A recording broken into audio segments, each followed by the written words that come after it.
സുരേഷ് ഗോപിക്ക് അനുവദിക്കപ്പെട്ടിട്ടുള്ള 5 കോടി രൂപയിൽ നിന്ന് 1 കോടി രൂപ മുടക്കിയിട്ടാണ് ശക്തൻ സ്റ്റാൻഡിലുള്ള ഫിഷ് മാർക്കറ്റ് റെനോവേറ്റ് ചെയ്തത്.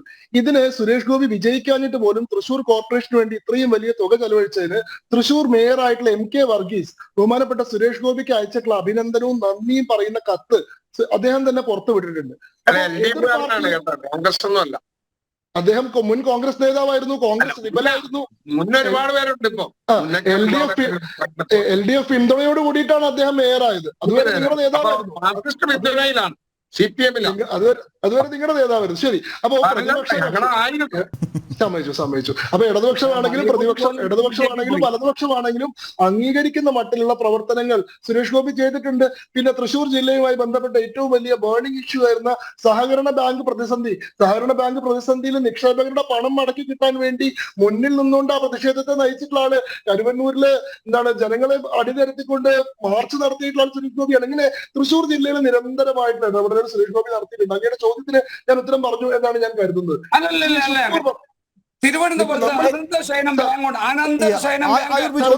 താങ്കൾ സംസാരിച്ചപ്പോൾ അവർ ഇടപെട്ടില്ല. അവരത് പറഞ്ഞു തീർക്കട്ടെ, താങ്കളിലേക്ക് വരാം. അവരത് പറഞ്ഞു തീർക്കട്ടെ. സുരേഷ് ഗോപി ഒരു പ്രോഗ്രാം നടത്തിയില്ല. അവിടെ ശ്രീ ആയൂർ ബിജു, താങ്കളിലേക്ക് വരാം. താങ്കൾക്ക് തന്ന അവസരത്തിൽ അവർ ആരും ഇടപെട്ടില്ല. അവരൊന്ന് കംപ്ലീറ്റ് ചെയ്യട്ടെ, അതിന് താങ്കളിലേക്ക് മടങ്ങിയെത്താം. ഞാൻ അങ്ങയുമായിട്ട് ചർച്ചയ്ക്കല്ല വന്നിട്ടുള്ളത്. ഞാൻ ഈ വിഷയത്തിൽ എന്റെ പാർട്ടിയുടെ നിലപാട് അവതരിപ്പിക്കാനാണ്. ഞാൻ എന്റെ ഊഴത്തിൽ സംസാരിക്കാം, അങ്ങയുടെ ഊഴത്തിൽ സംസാരിച്ചോളൂ.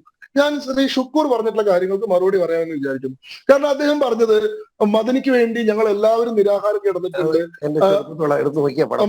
എന്താണ് മദനിയുടെ പ്രവർത്തികളെ, അതായത് ഇവരുടെ ഒരു വലിയ വിചിത്രമായിട്ടുള്ള നിലപാടാണ്. ഇവർ മദനിക്ക് വേണ്ടി നിരാഹാരം കിടക്കും, മദനിയുടെ മോചനത്തിന് വേണ്ടി ആവശ്യപ്പെടും. പക്ഷെ ഇവര് മദനിയുടെ നിലപാടിനോട് യോജിക്കുന്നില്ല.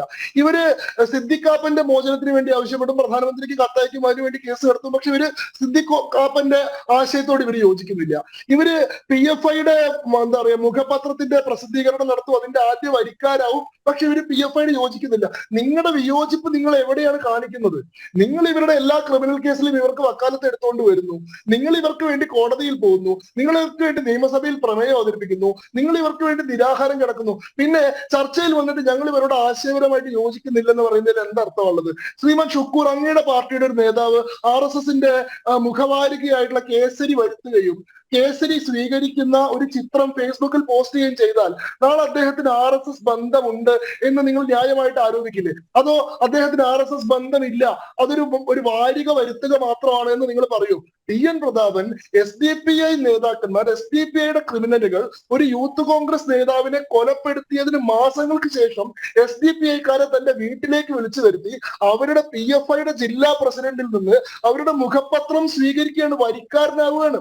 അത് ഒരു സന്ദേശമൂല്യമുണ്ട്. എന്തിനാണ് ഇത്ര ആളുകളെ കൊണ്ട് ഇത് വരിക്കാരാവുന്നതിന്റെ ചിത്രം പ്രസിദ്ധീകരിക്കുന്നത്? കൂടുതൽ ആളുകളെ കൊണ്ട് അത് വരിക്കാരനാക്കണം. അപ്പോ PFIയുടെ ആശയം പ്രചരിപ്പിക്കാൻ വേണ്ടി സ്വയം ഒരു ഉപാധിയായിട്ട് മാറി നിൽക്കുന്നു എന്നാണ്. അങ്ങ് പറയുന്നത് ഞാൻ യൂസഫ് അലി ഭീകരവാദിയാണ്, തീവ്രവാദിയാണെന്ന് പറഞ്ഞിട്ട് അങ്ങന്റെ വാക്കുകളെ ദയവായിട്ട് വളച്ചൊടിക്കരുത്. ഞാൻ പറഞ്ഞത് TN പ്രതാപന്റെ സാമ്പത്തിക സ്ഥിതിയെ സംബന്ധിച്ച് സൂചിപ്പിക്കാനാണ്. TN പ്രതാപൻ എപ്പോഴും ഞാൻ വളരെ അതിദരിദ്രനാണ്, ഞാൻ വളരെ പിന്നോക്കാവസ്ഥയിൽ നിന്ന് വന്ന ആളാണ് എന്നൊക്കെ പറയാറുണ്ട്. നിങ്ങൾ PC ജോർജ് തന്നെ ഈ ചർച്ചയിൽ പറഞ്ഞ പോലെ 10 കൊല്ലം MP ആയിരുന്ന ഒരാൾക്ക് പറയാൻ കഴിയുന്ന വാദമല്ല. കാരണം ഏതാണ്ട് മാസം 2 ലക്ഷം രൂപ ശമ്പളമായി തന്നെ കൈപ്പറ്റുന്ന ആളുകൾ ഇപ്പോഴും ദാരിദ്ര്യം പറഞ്ഞുകൊണ്ടിരിക്കുകയാണ്. ഇനി അദ്ദേഹം ഈ സുപ്രീം കോടതിയിലെ പ്രമുഖരായിട്ടുള്ള അഭിഭാഷകരെ നിരത്തിക്കൊണ്ട് കോൺഗ്രസിന് വേണ്ടിയിട്ടല്ല കേസ് നടത്തുന്നത്. ഈ പറഞ്ഞ 2 കേസുകളിലും സുപ്രീം കോടതിയിലെ പ്രമുഖരായിട്ടുള്ള അഭിഭാഷകരെ നിരത്തിക്കൊണ്ട് അദ്ദേഹം കേസ് വാദിക്കുന്നത് സ്വന്തം കപ്പാസിറ്റിയിലാണ്. TN Prathapan versus union of India എന്നാണ് കേസ്. അതിന്റെ സാമ്പത്തിക സ്ഥിതി ഇദ്ദേഹത്തിന് എങ്ങനെ ഉണ്ടായെന്നാണ് ഞാൻ ചോദിച്ചത്. കാരണം ഇദ്ദേഹം സ്വന്തം മകളുടെ പഠനത്തിന് വേണ്ടി യൂസഫ് അലിയിൽ നിന്ന് സഹായം സ്വീകരിച്ചിട്ടുള്ള ആളാണ്. അത് സ്വീകരിച്ചത് ശരിയാണോ തെറ്റാണോ? ആസ് എ പോളിസി ക്വസ്റ്റ്യൻ ഞാൻ പറയും തെറ്റാണ്. ഒരു രാഷ്ട്രീയ നേതാവ്, ഒരു MP ആയിട്ടുള്ള ഒരാള് ഒരു കോർപ്പറേറ്റ് മുതലാളിയിൽ നിന്ന് ഒരു ലൈഫ് ടൈം ആയിട്ടുള്ള ഒരു സേവനം സ്വീകരിച്ചു കഴിഞ്ഞാൽ നാളെ അദ്ദേഹം ഉൾപ്പെട്ടിട്ടുള്ള ഒരു വിഷയത്തിൽ ഇദ്ദേഹത്തിന് ഒബ്ജക്റ്റീവായിട്ടൊരു നിലപാടെടുക്കാൻ സാധിക്കില്ല.